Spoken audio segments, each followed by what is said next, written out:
Good afternoon, everybody, and welcome.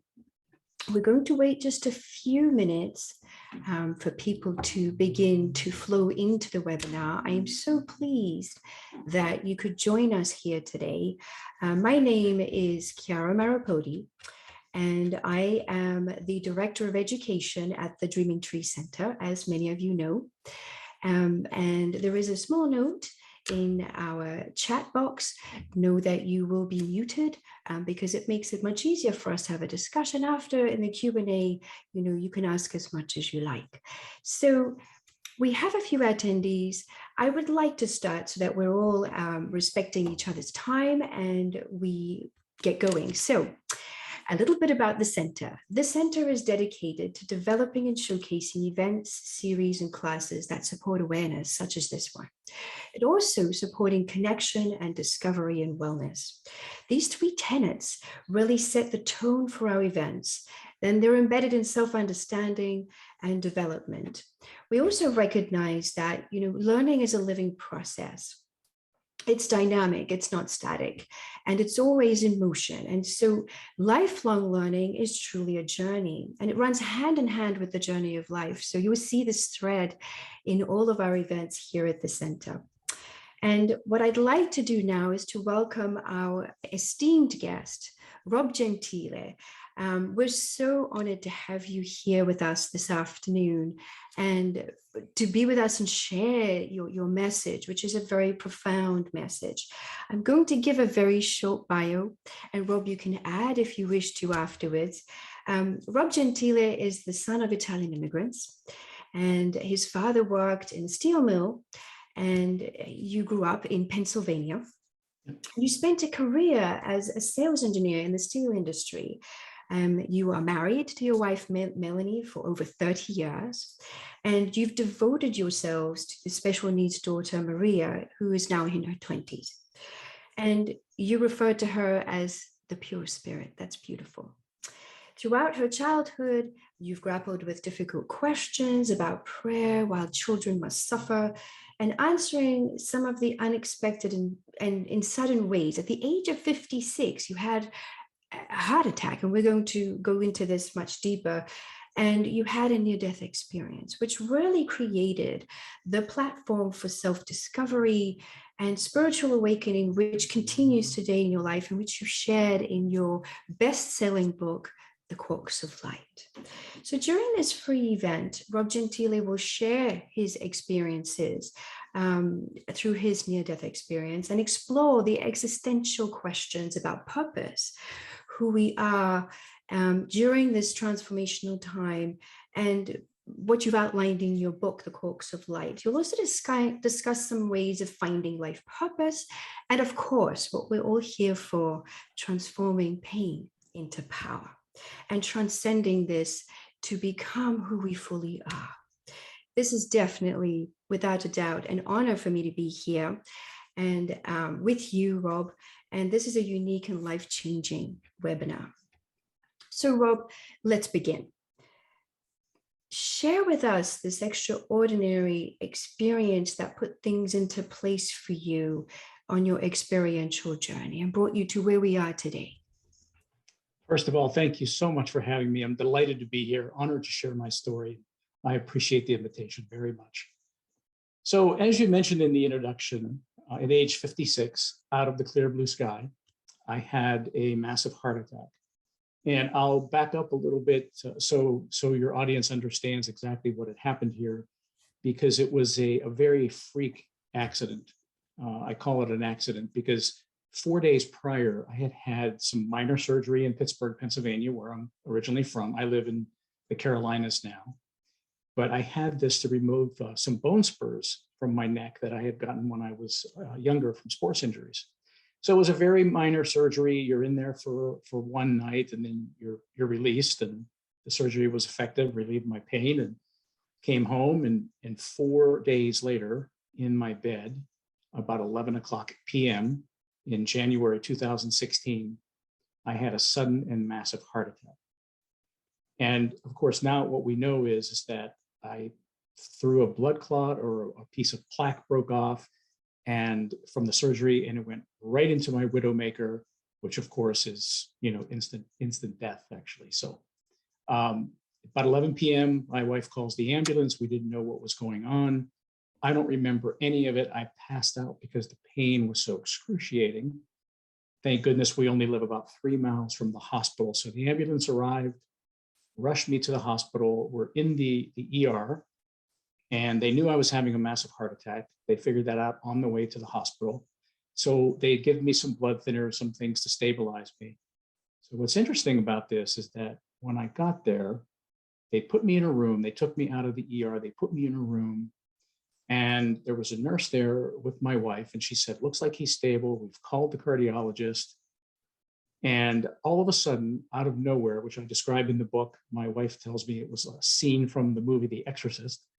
Out of nowhere, all of a sudden, I sprang forward on the gurney from my waist up as if somebody had grabbed me by my shirt and just pulled me forward with great force, because I had been relatively unconscious, all in my medical records. So I spring forward straight up on the gurney, my eyes sprung wide open, and I screamed out the name Frosty, which was the nickname of my brother-in-law. From there, I fell backwards, collapsed, flatlined, code blue rang out in the hospital, and in rushed a team of doctors who began to try and resuscitate me. So before my wife was escorted out of the room, Dr. Patel, the Indian woman who was the primary doctor trying to resuscitate me, who's a very good friend of mine now, my wife turns to Dr. Patel and says, "You have to save him. We have a special needs child and she cannot make it without him, and I can't do this alone." So they escort my wife out of the room and they begin to work on me. So what's curious here is that for 20 minutes, I was flatlined. They could not resuscitate me. They tried everything. They tried sternal rubs. They put four times, they put epinephrine in my heart with the needle. They did the paddle shocks. They did everything, and I was not responding. They were about to call it, which means they were about to walk away, because there's a certain point where they know that there's probably brain damage there. And something compelled Dr. Patel not to give up and to keep trying to find a pulse. And I get into that in detail, and you'll find out through this podcast that I don't want to spoil things for your audience and for the reader. So we'll give them just enough information to keep them interested. But Dr. Patel was finally able to get a slight pulse. And at that time, the cardiologist arrived. They did an emergency catheterization through my leg, and they found the blockage in the windowmaker, inserted 2 stents, but it was too late. I had gone into cardiogenic shock, and they intubated me, and I slipped into a 4-day coma. So that is how this all began. Now, during this 4-day coma, my oldest brother drove down from Pittsburgh. He called, I was raised Catholic, of course, being Italian. So they called the local parish priest. The parish priest arrived. He came in and he anointed me with oil, gave me my last rites. And from that period of time on, for the next several days, they sent in a variety of neurologists and doctors to try to test me to see if I were brain dead, but they really didn't know. So on the 4th day, my doctor told my wife, "Look, we just can't wait any longer. We're going to take out the breathing tubes and see what we have. He could be a vegetable. He may not make it at all. He may not be able to breathe on his own, but we can't wait any longer." So they began to take the breathing tubes out, and I began to choke and struggle and fight. And obviously, I made it. But what was interesting is that, they told my wife immediately, once they had me stable and on oxygen, that my heart was completely destroyed and that I would need a transplant to survive. So coming out of coma, my wife and Dr. Bajwa, who was a Sikh, are the first 2 people that I saw. First it was Dr. Bajwa, and then it was my wife. And that's how the story began. Well, thank you, first of all, for sharing this story. I can't even imagine what this experience was for you and your family. And what comes to mind really is, because our webinar really is about transforming pain into power, I want to ask you, what was going through your mind in terms of speaking about pain? Because there are different types of pain. We have physical pain, there's mental pain, spiritual pain, emotional pain, and research shows that all these different types of pain really light up the same parts of the brain. And in fact, I feel like emotional, mental, spiritual pain is longer lasting. But I want to understand from your experience what it was like for you to experience this in terms of the adversity and the pain around that. So I would love for you to share, if that. Sure. That was a great question. Because you're right. I mean, we have medicine to deal with physical pain. And so we can numb that pain and we can deal with it, through the healing process. But for me personally, what my experience did is I call it, these catastrophic events that happen in our life, we see them as adversity and we see them as painful. But particularly for me at age 56, it was the beginning of, let's call, my awakening. It was the beginning of understanding that there was a lot of wasted time in my life. And then I was stuck in this rut of, living in fear, mainly living in fear that I would never have enough money to care for my daughter, Maria, because she's total care. She's round the clock care. She can't feed herself, walk, talk, any of those things. So that has been the driving force in my life ever since she was born. And she'll be 26 this month, actually. So we have financial pain. We have the pain of everyday life, worrying about the corporal needs of our life, the mortgage, the car payment, a job, security, those things. But for me, when I came out of coma, it was as if there was this enormous paradigm shift in my spirit, because I had had somewhat of a spiritual experience. We could talk about that later. During that time when Dr. Patel was trying to resurrect me, and it ties into why I screamed out my brother-in-law's nickname. But all of these things were running around in my mind when I woke up. But the only pain that I felt in that moment was, where in the world have you been? What have you been doing with your life? You have forgotten about all your dreams. You've forgotten about purpose. You've forgotten who you are. And here you are now at age 56, not knowing what the future is going to hold, not knowing if I would ever come out of there alive, ever get a heart transplant, or what was going to happen next. And that pain of never really discovering my true purpose and why I came into this world was absolutely crushing, spiritually and physically. It just knocked the wind out of my sails. So that was for me the first time that I had ever really, we come into the world, and as children, we know that we have purpose. We see the possibilities and everything. We're running around, we're happy. We know that we somehow innately, we know that we're born with some sort of a talent or a mission. And then, as the vicissitudes of life come in, or I should say, like I like to say, how life intrudes. Life begins to intrude. We grow up, we go through puberty, we go through all these stages in our life. And, sometimes we find ourselves in a job that we're not really crazy about, but it, pays the rent, so on and so forth. But that lingering pain that we all know, we all have that inside us. We all know that we've been born and created to do more, but something gets in the way. And I look back at this now as the greatest blessing in my life, the best thing that ever happened to me.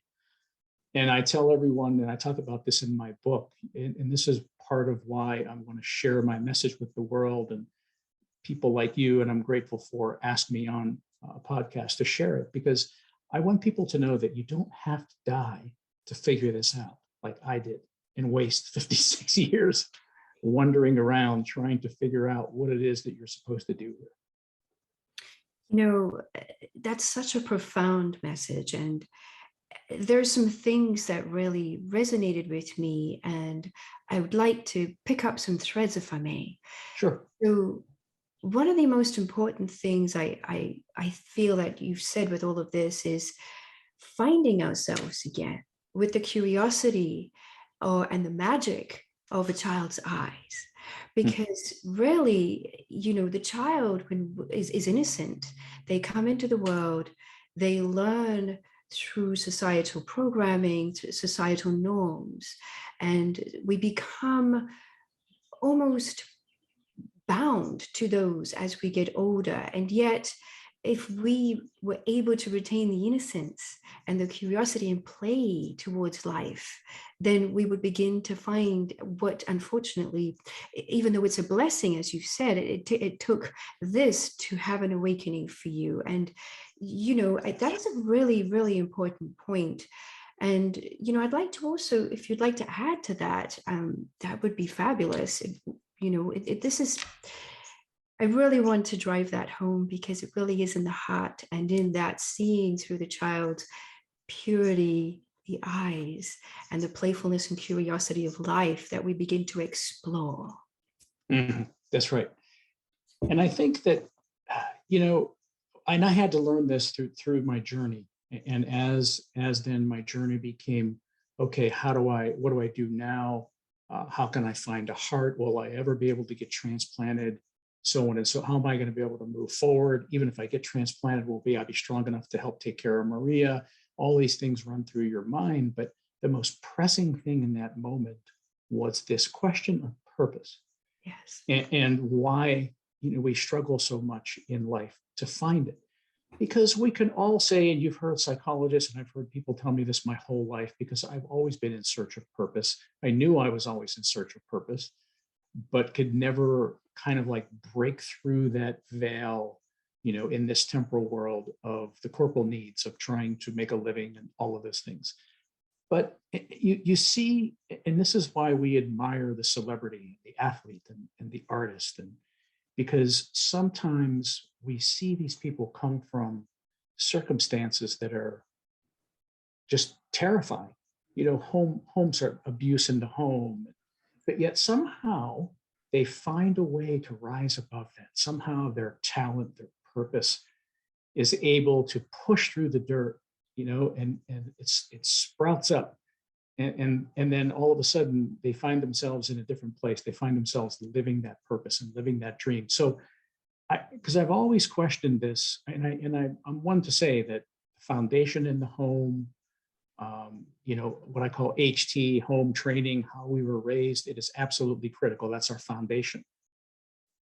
But then why do some people, come from horrific circumstances and they're still able to plow through that mud and come out the other side and find their purpose? And that's a question that honestly that I still grapple with today, because it's a fascinating one for me, and I really want to understand it. But as I continued on my journey through heart transplant and the rest of it, I've come to understand and answer some of those questions. We can get into some of that a little bit later, but that's all I have to add about that without giving away the rest of it. Beautiful. I mean, what you also touched on is the vicissitudes of life. And I like how you've placed that, because, we're distracted.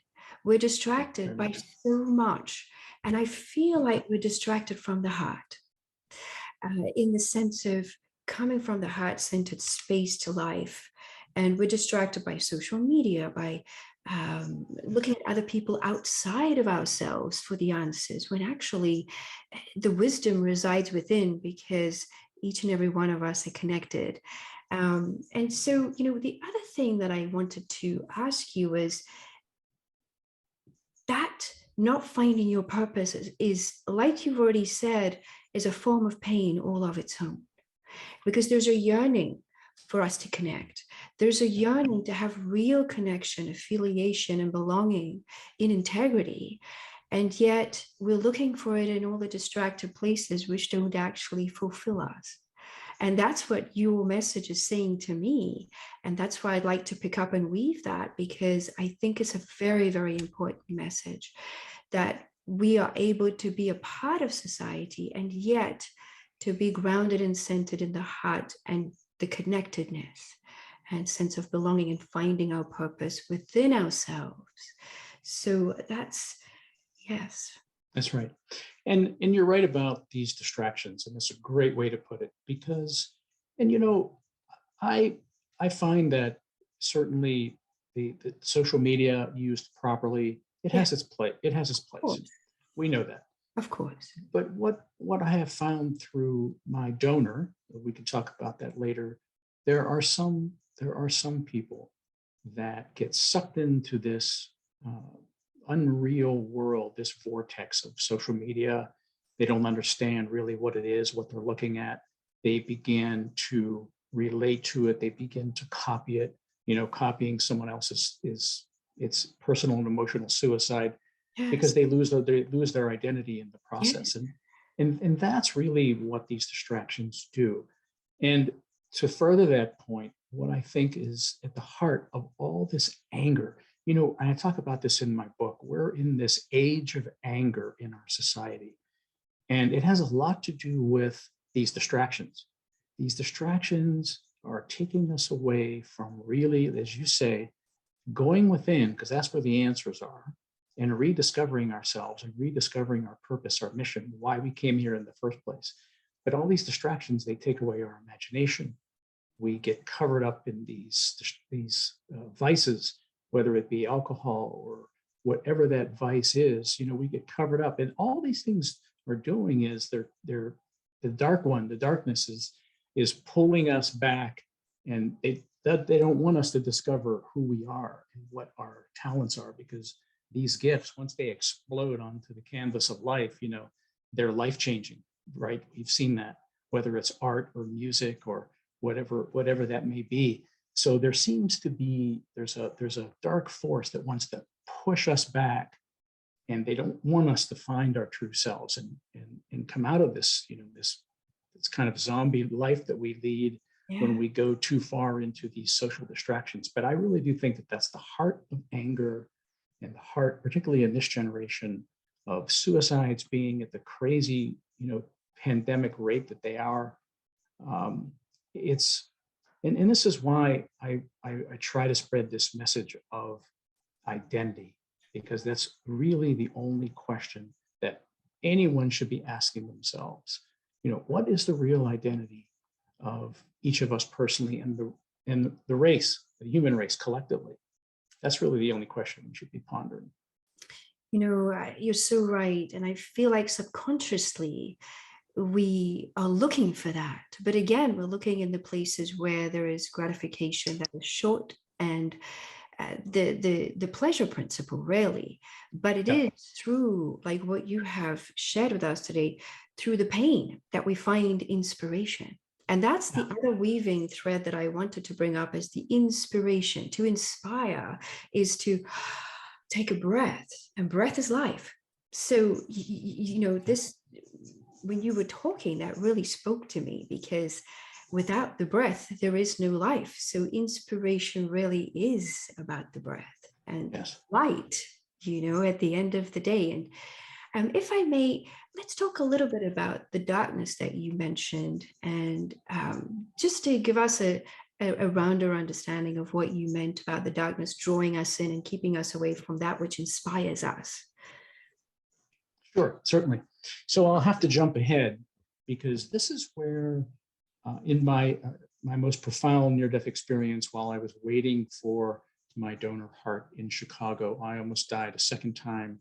And that is when I had the most profound near-death experience. And in the book, it's entitled, or the chapter is entitled, Into the Ethereal.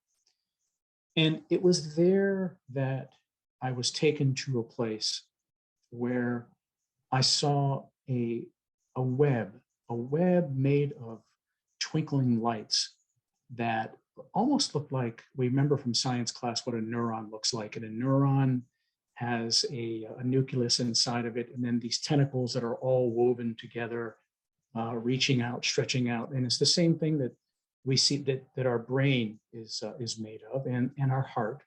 It's these webs of neurons that are all connected. And when I had this near-death experience and I was taken into this vastness, this empty part of the universe where I saw this web and it seemed to stretch into infinity, like it was hanging on the ceiling of the universe, and it was never ending. And that web was representative of all of humanity and all of life. And I came to understand when I was in that place that each one of those little nucleuses had a spark of light inside of it, or a quark. And a quark is the smallest element of matter, and it's made of light. At the end of the day, it might be hard to grasp, but we're all made of light.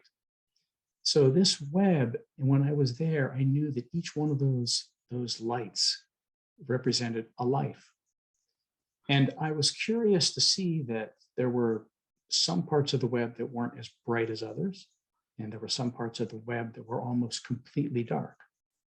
And when I was in that place and became part of this web, became part of the vast knowledge of the universe, I realized that if I hurt myself, I hurt everything connected to me. But if I loved, that light would spread. So it wasn't until I was living after heart transplant, I went through this experience, and I was living alone in Chicago. I had to live near the hospital for a year after transplant because they're responsible for you. And it was there that I had time to research and let this whole experience soak in and journal and figure out exactly what this experience was all about. It took me 3 years to write the book, but in that year in Chicago, a lot of these messages and better understanding of my experience began to unfold because I was alone. I had the opportunity to meditate, to journal, to research. And I came to understand that each one of those lights that weren't as bright as the others, they were individuals who were not expressing their true purpose. They were not living their true purpose in this temporal world. Because I understood that this web is really just a reflection of what's happening here in the temporal world. The web represents that epic light and dark struggle of humanity in every age through time. It's the same thing. So it's like a mirror. And what we do here really matters. And since we're spiritual beings first, having a human experience, it really made sense to me that when we're not expressing the divine the way we should here, it affects our spiritual life and vice versa. So I came to think, well, is that evil? Could it be evil? Maybe. Maybe that's evil, or maybe it's just people who unfortunately have gotten covered up by the darkness through their vices, through the vicissitudes of life, through whatever it is that takes them away from really understanding their purpose and their mission. Because I firmly believe that we were born with a mission, we were born with a purpose, we have special talents we need to express. And those things, when we don't do them, we kind of, we don't shine as bright, to put it simply. So that's where I came with that, dragging ourselves into the darkness and how it dims our light and dims our purpose. That's absolutely amazingly placed. And I resonate with that so strongly.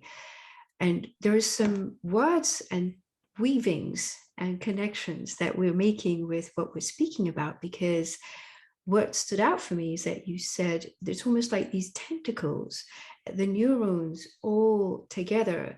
It's the collective consciousness is the way I am interpreting that. Exactly. And the sparks of light of source or the divine, whatever label one wants to use, is in every single one of those. And yes, it's up to us to find this through love. And nothing is disconnected. Everything is connected. So, when one light is dim, it affects the other lights that are really deeply connected and affiliated with that yes. Particular individual. So and it can spread because the neurons, they basically the action potential in our brain, if we look at it from that perspective, it jumps through different connections and pathways. So that truly is a wonderful experience in the sense of understanding what purpose really is. Purpose is rooted in connection, love, and integrity. If we have these three pieces, then we're going to be placed in our center in our own divinity, which is what I'm hearing you say, which is absolutely beautiful.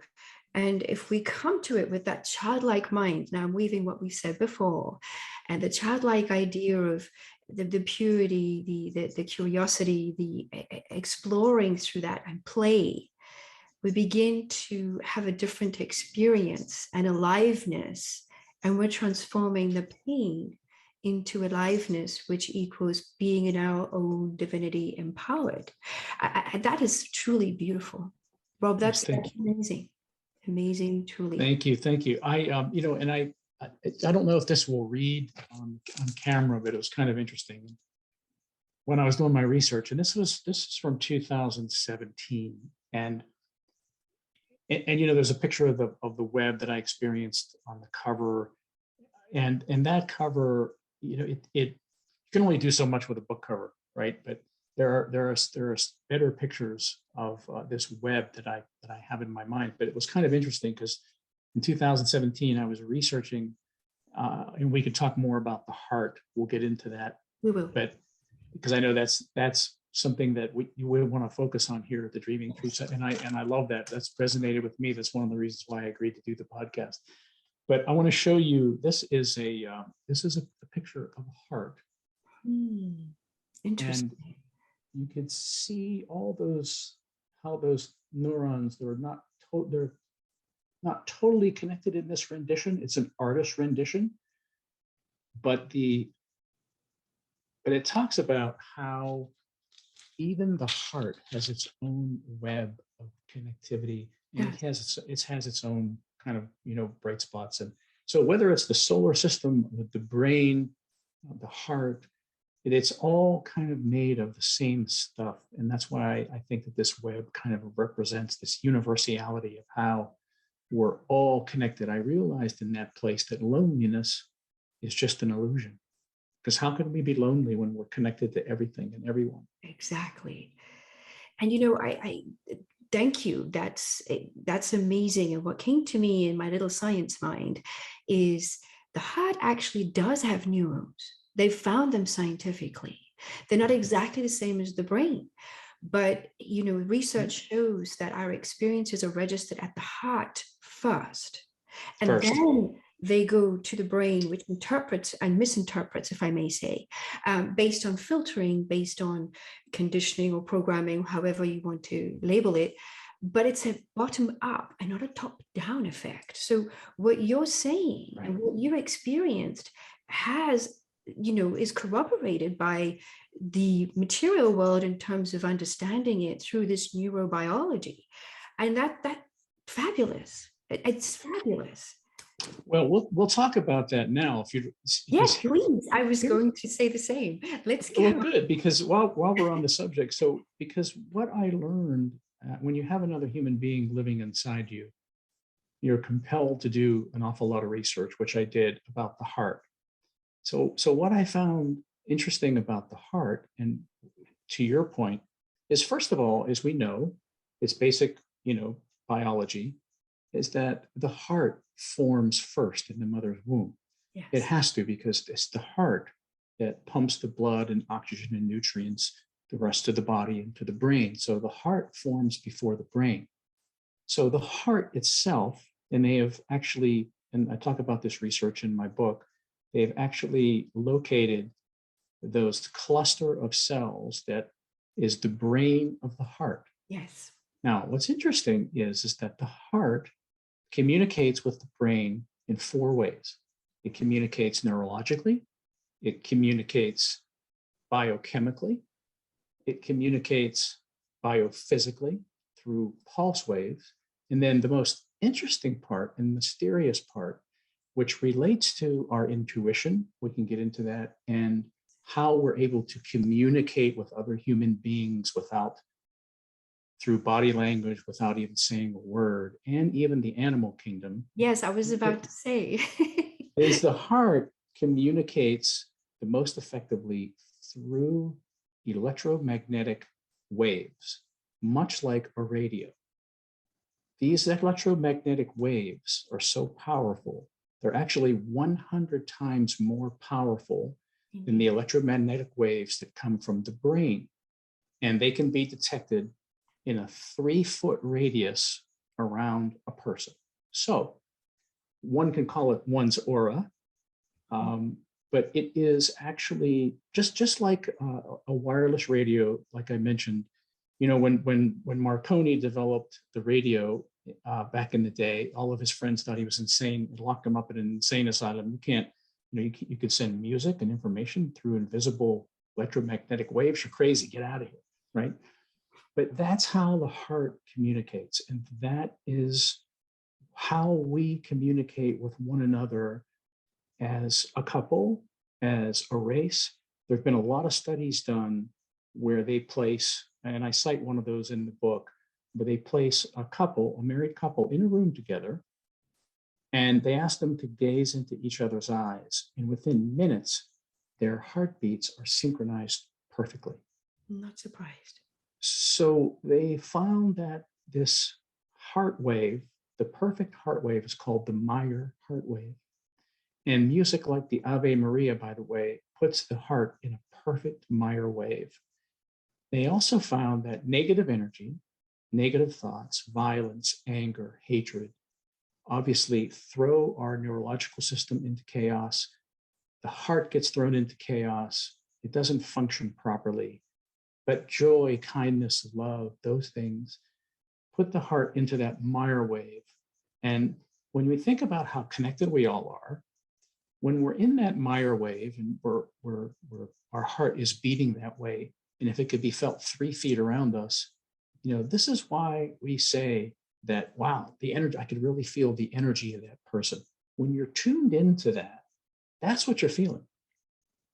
And that's where intuition is coming from. It's from the heart. You blew my mind. And you also, basically, you explained a lot of things that I've thought about and that I've experienced myself. And I know the heart really is everything. Yeah. And the heart is everything. And love is everything coming from that space, because through that, when you were talking, it not only lifts up, the joy lifts up, it inspires, it expands. We're not constricting, we're expanding with each other together, subconsciously for ourselves, but as a collective.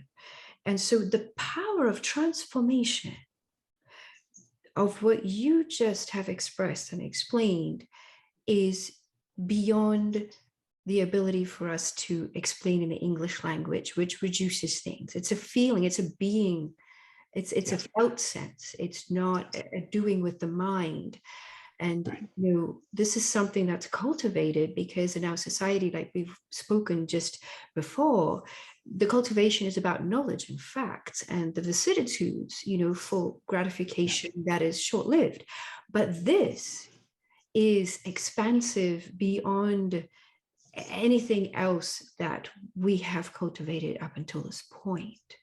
And so, if I may, I want to go back a little bit about the heart and what it means for you to experience this, having the heart of another being inside of you, and as much as you want to share in terms of the experience on your journey with that, because I think that's an important point too, because it will bring together the points of us being all connected and the sparks of light. And by the way, the Quarks of Light, when I found you, that cover resonated so deeply inside of me. I was like, I need to talk to Rob. This I need to read this book. So I want you to know, even though you feel that it's not as representative of the expansive experience you've had, which I totally understand, it has. absolute resonating value that is beyond what I can express to you. But let's get back to the transplant. Sure. Well, you can imagine it's very difficult to articulate what it's like to have another person living inside you. And the heart, unlike any other organ transplant, as we know now, the heart is very special. It's quite different than getting a liver transplant or a kidney transplant. The heart, some believe is the seat of the soul. Now, I don't know about that, but I know that through all this research that the heart is the way we communicate with the human race, with animals. It's our intuition. A lot of things take place in the heart. So to have another human being live inside you, as you can imagine, when I had this person put inside me, I immediately, when I came out of the ER and I was in recovery, this heart was speaking to me straight away. And first of all, it was pounding so hard in my chest as I thought that person wanted to jump out. I had no idea what was happening to me. I called my doctor into the room and I said, I want to know what you put inside me, because I don't know if this is an animal heart or what, because it's consuming my entire being.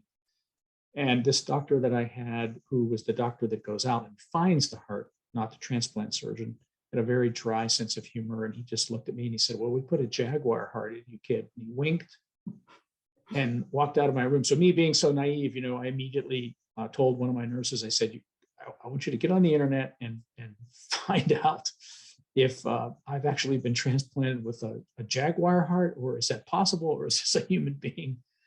But now that we know how the heart expresses, and because all these things are stored in the heart, our personality to a large degree, our taste in music, our taste in food, emotions, all those things are stored in the heart, because energy just doesn't go away. The energy can't be destroyed. It's transferred. So the energy of this person's heart began to express. And that's really what drove me out of when I got out of the hospital to really begin to research and to figure out who it was. Because for 1 year, you're not allowed to write a letter to the donation agency, because you have to wait and let that family mourn properly and things like that. And then you write a letter. It has to be a handwritten personal letter, anonymous. And then they are able to either respond to you or not. It's up to them. So this was very painful for me, because for 2 years, I never got an answer. But it also gave me time to research. But I began to have feelings that weren't my own. And that really kind of scared me.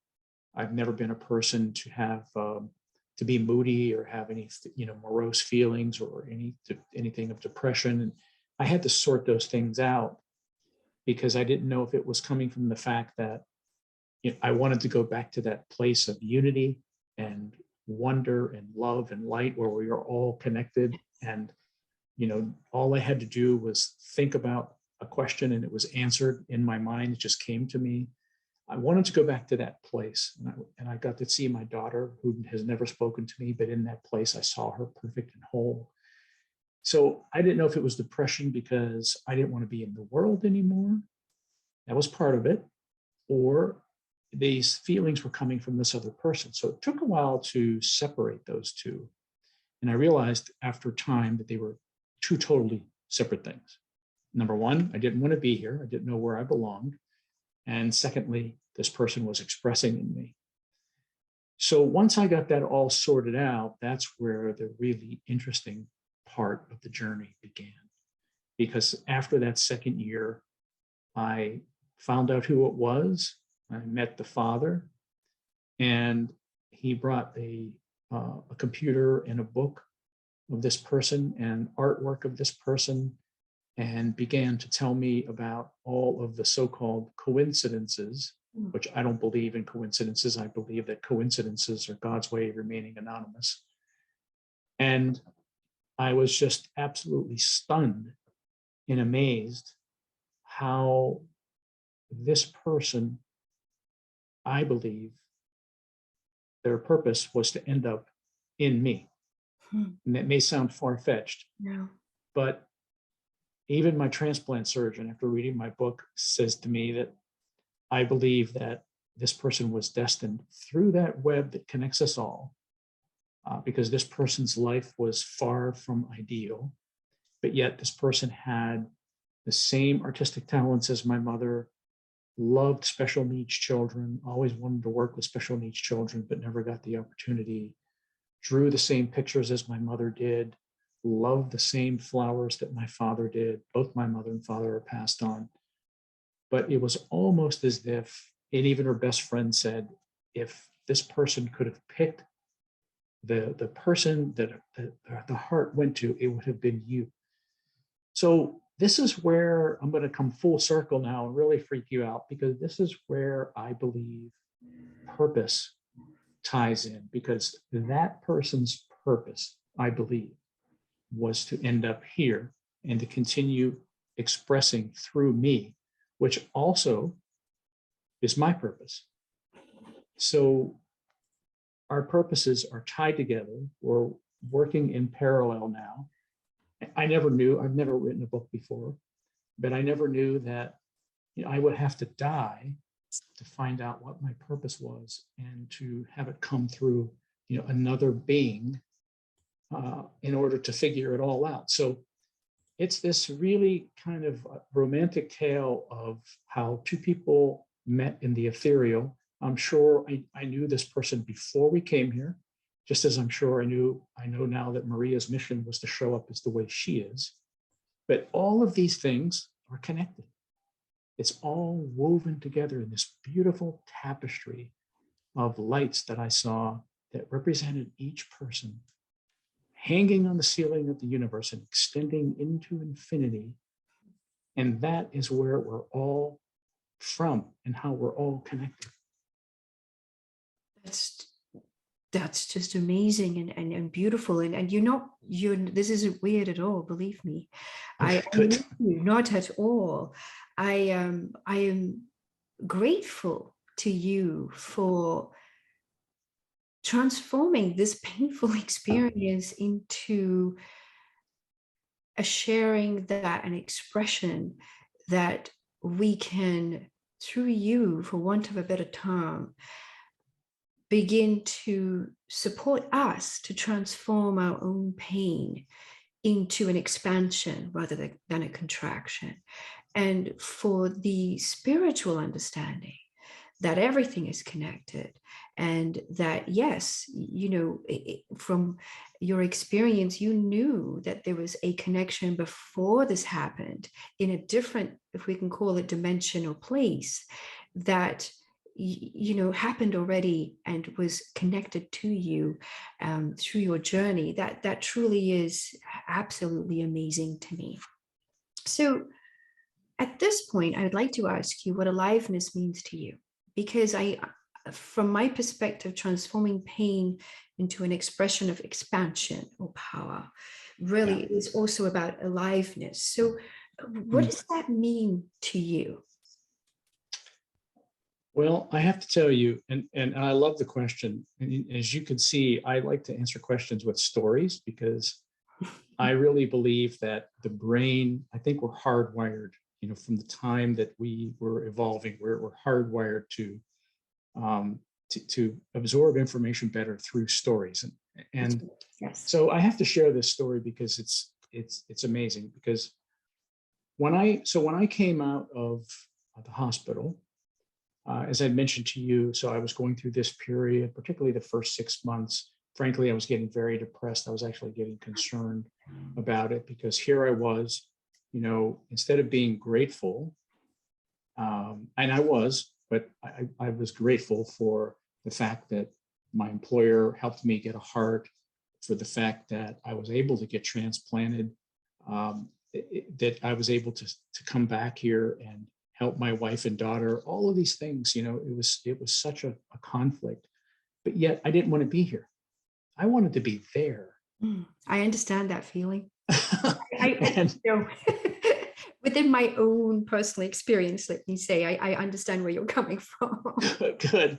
And I think a lot of people, particularly people, when we can I could talk all day about this suffering and what a difficult thing it is as human beings to discover suffering. I continue to deal with suffering every day. I watch my daughter suffer every day. I know people with chronic illnesses that suffer horribly every day. And these are questions that, we grapple with and we really don't understand. But I could tell you that so in that period, I was in a very bad way.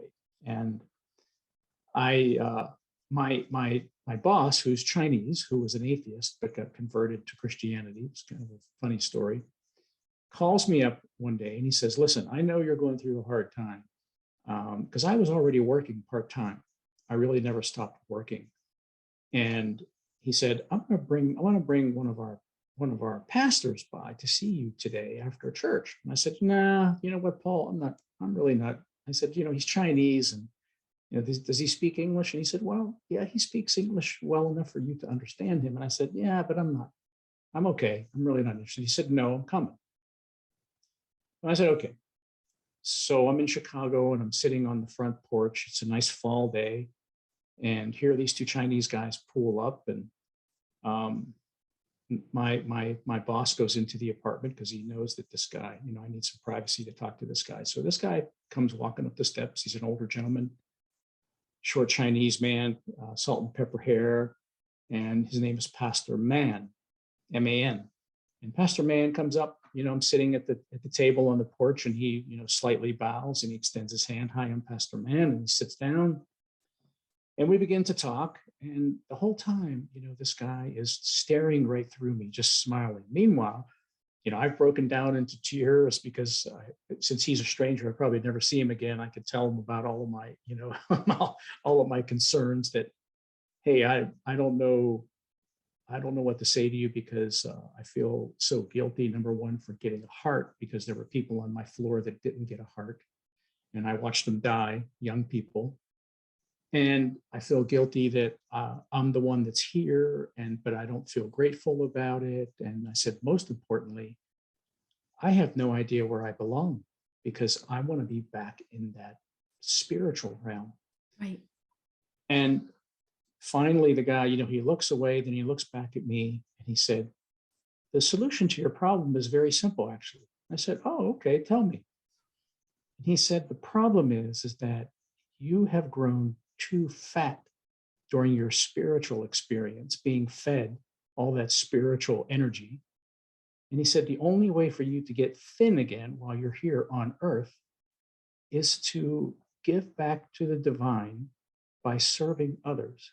And when you serve others, the fruits of the Spirit will begin to express through respect, faith, goodness, love. And then you'll be able to see the divine in everything." And he said, "You don't have to leave the earth to experience the divine. So stop looking up." And when he said that, everything clicked. And I realized that he was right. And when he left, I took a walk through the city park, and I began to, just like I did when I was a child, I began to pull leaves off of trees and tear them open and look at them and smell the grass again and connect with nature. And I began to experience the divine in nature, in others that have been around me to serve me and help me through my whole experience. And I realized then that that's what it feels like to be alive, to experience the divine in everything and to see the divine in everything. And that's the secret. I'm speechless. That's beautiful. And it really is the secret, because again, that's the only way to feel the heart, to be in the heart, to share the heart, to expand. Yeah. Through a child's eyes, or through that playful curiosity and exploration, purity. And I want to ask you a question about Maria, your daughter, Sure. in regards to this, because having special needs children, they have a different quality and nuance that they bring to the lives of their family, to those around them. And I really feel that what you have just expressed really ties and weaves very well into that. And I would like to hear from you, your experience, please, relating to that. Sure, sure. I think that the world sees disabilities in the wrong way, first of all. And they see people with disabilities as having no value. But in particular, those like Maria who can't communicate verbally,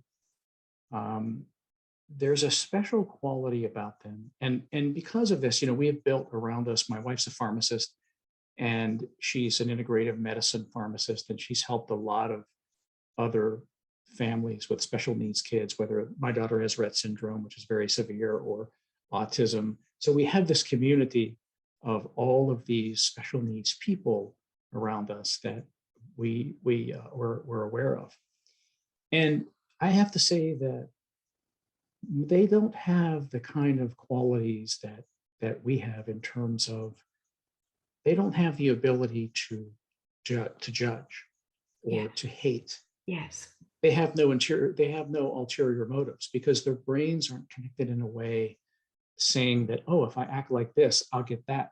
Yes. They're incapable of doing that. So what I learned is that, particularly through Maria, it was Maria actually that proved to me that God existed.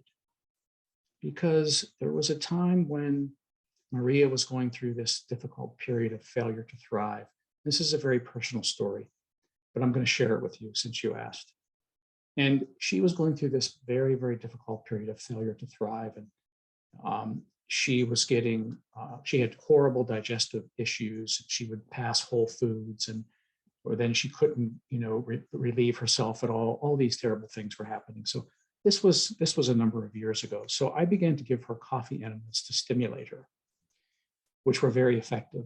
And I never forget, one day, it was a cold February morning, and I had Maria in the tub, and I had the enema bucket hanging down, with the coffee going in her, and the stench was absolutely horrifying. And I'm on my knees, and I just broke down and started to cry. And I cried out to God, and I said, "So where are you now?" Mm. And this voice came into my spirit. It was so profound. It was the life-changing, transformative voice. And it was just placed on my spirit in the same nonverbal language that I experienced in the ethereal. In the ethereal, I didn't experience language. Yes. It was kind of telepathic. Yes. And there, on my hands and knees in the muck, I heard, "Look at me, I'm right here." And I looked up at Maria, and she had this beautiful glowing smile on her face, like, "Yeah, this is it. This is who I am. This is the Spirit of God speaking to you through me in this moment, down here in the muck."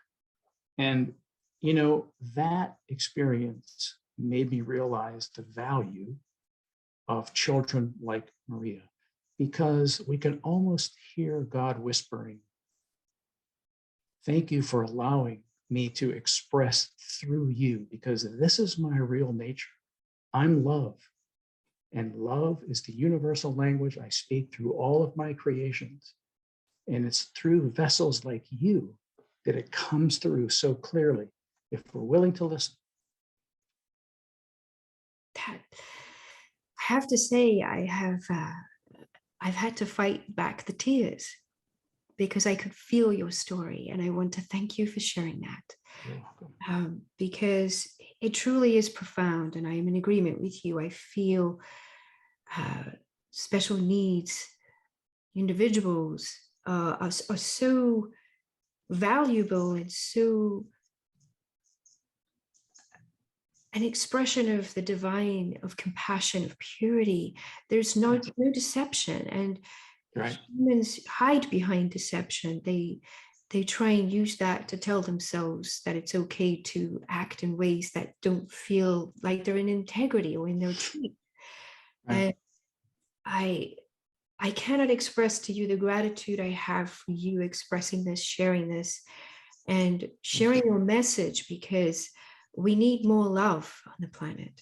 Yes, we We need do. more understanding of each other. We are to find the integrity based on the heart, and to cultivate that with each other, for each other, and understand that truth and heart are one, and we are all connected, and so we can make a difference through service of each other. But as we're gifting to others, we're gifting to ourselves also.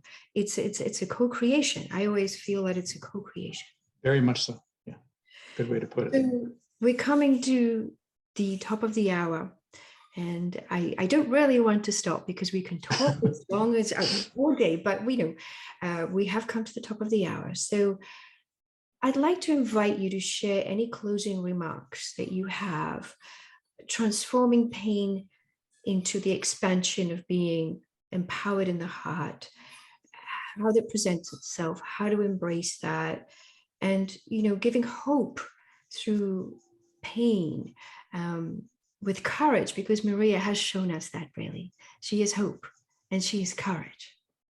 And so, any closing remarks? Actually, I'd like to say something about adversity. Please.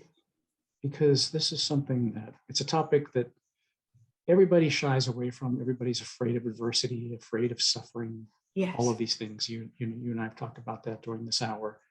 But here's what I'd like to say to give the audience hope and understanding of what it really means. When adversity comes, and it eventually comes to all of us, there's no escaping it here in the temporal world. If we put it in this perspective, adversity is really God calling us into a closer relationship. God, the divine, whatever you want to, higher power, whatever you want to call it. So it's always that higher power asking us to do something, asking us to let go of something. And we know something that sometimes we have to let go of something, right? That we're holding on to, or else we cannot expand. Yes. So we're either asked to do something or let go of something. And when we do that, and we realize that adversity is this opportunity to look in the mirror, take responsibility for our part in it, and become acquainted with our true, authentic selves again.